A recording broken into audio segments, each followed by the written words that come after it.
Welcome to Santosh log. So இந்த வீடியோல வந்து பாத்தீங்கன்னா சேர சோழ பாண்டியர் காலத்துல கட்டப்பட்ட ஒரு சிவன் கோயிலை பத்தி தான் பார்க்க போறோம். இந்த கோவில் நம்ம விழுப்புரம் மாவட்டம் திண்டிவனத்துல தான் இருக்கு. ஸோ இந்த கோவிலை கட்டி கிட்டத்தட்ட 1030 ஆண்டுகள் கிட்ட ஆகுது.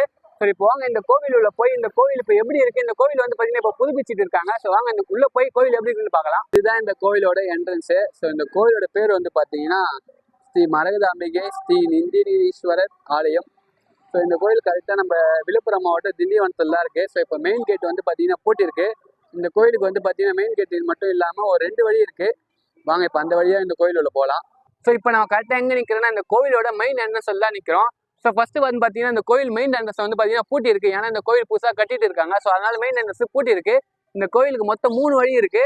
ஸோ ஃபர்ஸ்ட் வழி இந்த பக்கம் இருக்கு, செகண்ட் வழி அந்த பக்கம் இருக்கு, 3வது வழி இந்த பக்கம் இருக்கு.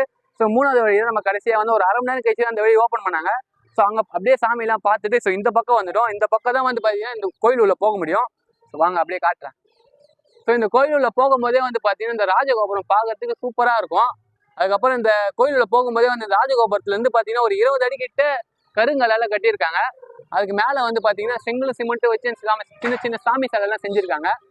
வாங்க இப்போ கோயில் உள்ள போய் பார்க்கல எப்படி இருக்குன்ட்டு. கமான்.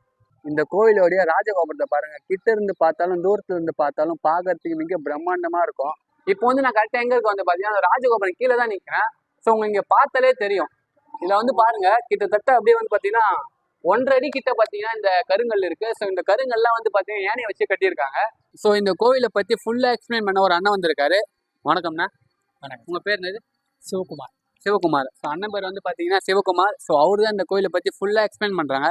சார் ஆனால் இந்த கோவில் பார்த்தீங்கன்னா கட்டி கிட்டத்தட்ட 1015 ஆண்டுகள் கிட்ட ஆயிடுச்சு. ஸோ இந்த கோயில் எப்போ கட்டப்பட்டது தெரியுமா? கிபி 15ஆம் நூற்றாண்டுல முதலாம் குலோத்துங்க சோழனால கட்டப்பட்டதாக வரலாறுல சொல்றாங்க. இந்த கோவிலில் வந்து மெயின் ஆலயமா யார் இருக்கா? திந்திரினீஸ்வரர்.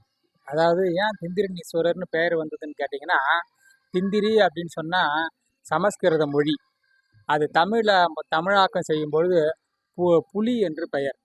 அதாவது நம்ம புளியம்பழம் வருது இல்லைங்களா, அந்த புளிய மரம் இருந்ததுனால அந்த நிறைய மரங்கள் புளிய மரங்கள் நிறைய இருந்ததுனால காடு போல இருந்ததுனால புளியங்காடு அதாவது திந்திரி வனம் அப்படின்னு அழைக்கப்பட்டது.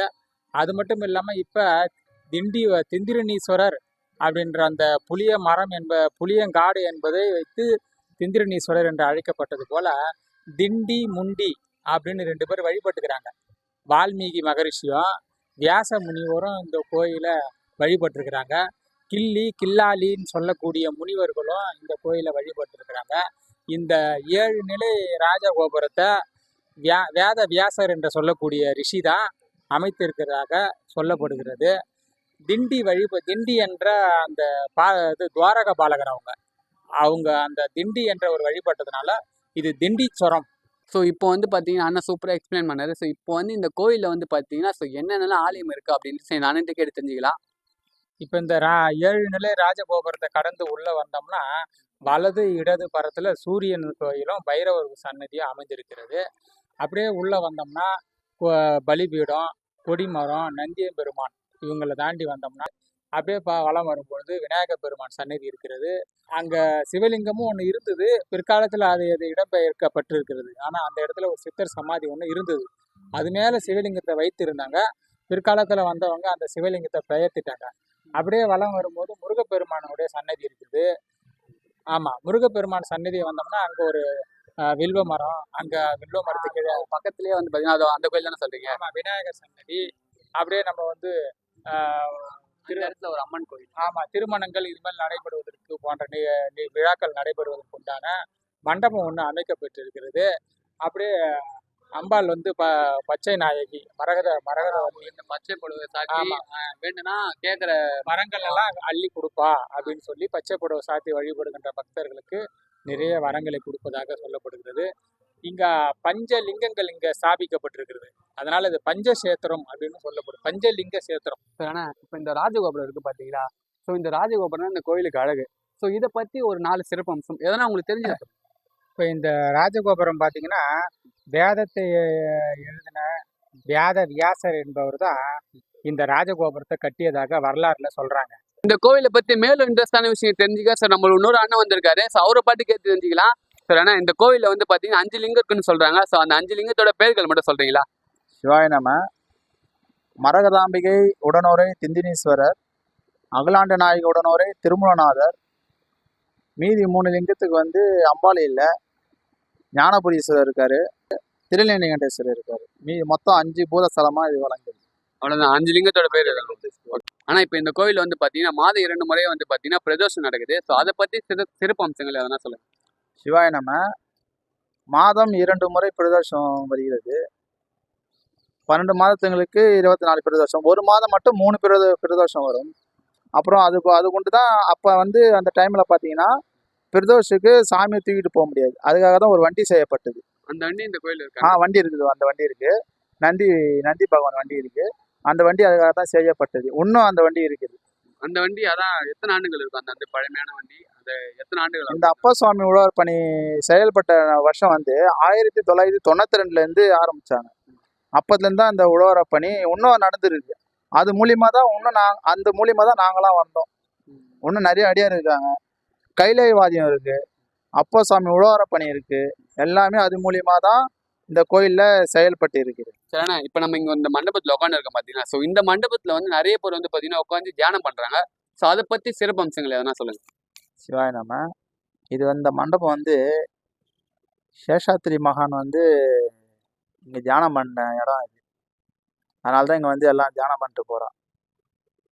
சேஷாத்திரி மகன் இப்போ திருவண்ணாமலை கிரிவல பாதையில் சேஷாத்திரி மகான் ஜீவசமாதி ஒன்று இருக்குது. அந்த மகான் தான் இங்கே வந்து தியானம் பண்ண மண்டபம் தான் இது. இப்போதைக்கு இது வந்து யாகசாலையாக யூஸ் பண்ணுறோம். ஆனால் இப்போ இந்த மண்டபம் இங்கே வந்து ஒரு எத்தனை நாள் மொத்தம் தியானம் பண்ணாரு? இங்கே வந்து 7 நாட்கள். 7 நாட்கள் இங்கே தியானம் பண்ணாங்க. ஆனால் இந்த கோவிலோட தலைவிச்சகம் எதுனா? இந்த கோயிலோட தலைவிச்சகம் வன்னி மரம்ன்றது அழைக்கப்படும். நாம் அங்கே அறிக்கையில் தான் நிற்கிறோம். வன்னி மரம் என்று அழைக்கப்பட வன்னி மரம் தான் நம்ம தலைவிச்சகம். அந்த கோயிலோட தலைவிச்சகம் இந்த மரம் தான். இந்த மரம் தான். சிவாய நம. ஆனால் இப்போ இந்த மரம் இலையெல்லாம் இருக்குது பார்த்தீங்களா? ஸோ இதெல்லாம் எதுக்கெல்லாம் யூஸ் பண்ணுவாங்க? இந்த மரம் வந்து யாகத்துக்கு யூஸ் பண்ணுவாங்க, கட்டு போடுறதுக்கு யூஸ் பண்ணுவாங்க. அது நிறைய பேர் வந்து இப்படி எடுத்துகிட்டு போவாங்க. நிறைய பேர் நம்ம கட்டுக்கு நிறைய மூலிகைகளை மிக்ஸ் பண்ணி, இது ஒரு மூலிகையாக மிக்ஸ் பண்ணி அது கட்டு கட்டுறதுக்காக யூஸ் பண்ணுறாங்க இந்த இலைய வன்னி மரத்தை. அது நம்ம ஊரில் தான் இந்த வன்னி மரம் இருக்குது. மீதி இடத்துலலாம் காட்டு வன்னின்னு இருக்கும். அது எதுக்கும் யூஸ் ஆகாது. இதுதான் நாட்டு வன்னி. சிவாய நம. ஆனால் ஸோ இந்த கோவிலில் வந்து பார்த்தீங்கன்னா எங்கே பார்த்தாலும் வில்வ மரம் இருக்குது. ஸோ இந்த வில்வ மரம் இந்த கோயில் இருக்கிறதுனால என்னெல்லாம் பயன்? அதாவது இங்கே வில்வ மரத்துலேயே பார்த்தீங்கன்னா 3 இதழ் வில்வம், 4 இதழ் வில்வம், 5 இதழ் வில்வம், 12 இதழ் வில்வம், 21 இதழ் வில்வம் போன்ற வில்வங்கள்லாம். ஸோ இந்த கோயிலுக்கு வந்தீங்கன்னா வந்து பார்த்தீங்கன்னா நிறையா வந்து பார்த்தீங்கன்னா இந்த மாதிரி கருங்கல்ல பார்க்கலாம். ஸோ அப்போனா இந்த கருங்கல்லாம் பார்த்தாலே உங்களுக்கு தெரியும் இந்த கோவில் எந்த அளவுக்கு மிக பழமையான ஒரு கோவில்னுட்டு. இந்த கல்லுலேயே வந்து பார்த்தீங்கன்னா கையிலேயே வந்து பார்த்தீங்கன்னா சிலையெல்லாம் செதுக்கிருக்காங்க. இப்படி வாங்க. ஸோ இந்த இடத்துல வந்து பார்த்தாலே உங்களுக்கு தெரியும் இந்த சிலையெல்லாம் வந்து பார்த்தீங்கன்னா கையிலேயே வந்து பார்த்தீங்கன்னா செதுக்கியிருக்காங்க. ஸோ இந்த கோவிலை பற்றி எனக்கு தெரிஞ்ச அளவுக்கு நான் சொல்லியிருக்கேன். அது மாதிரி பார்த்தீங்கன்னா இந்த கோவிலுக்கு நிறைய பேர் வராங்க. ஸோ அவங்ககிட்டையும் கேட்டு நான் உங்களுக்கு ஃபுல் டீட்டெயில்ஸ் கொடுத்துருக்கேன். ஸோ இந்த கோவில் வந்து பார்த்தீங்கன்னா இப்போ புதுப்பிச்சுட்டு இருக்காங்க. இந்த புதுப்பிடிச்சோட இந்த கோவில் எப்படி இருக்கு அப்படின்ட்டு பார்க்கலாம். ஸோ இந்த கோவிலை பற்றி முழுசாக தெரிஞ்சுன்னு ஆசைப்பட்டீங்கன்னா நம்மளோட ஐடியா ஃபாலோ பண்ணி வச்சு சப்ஸ்கிரைப் பண்ணி வச்சுங்க. திருச்சிற்றம்பலம். சிவாய நமக.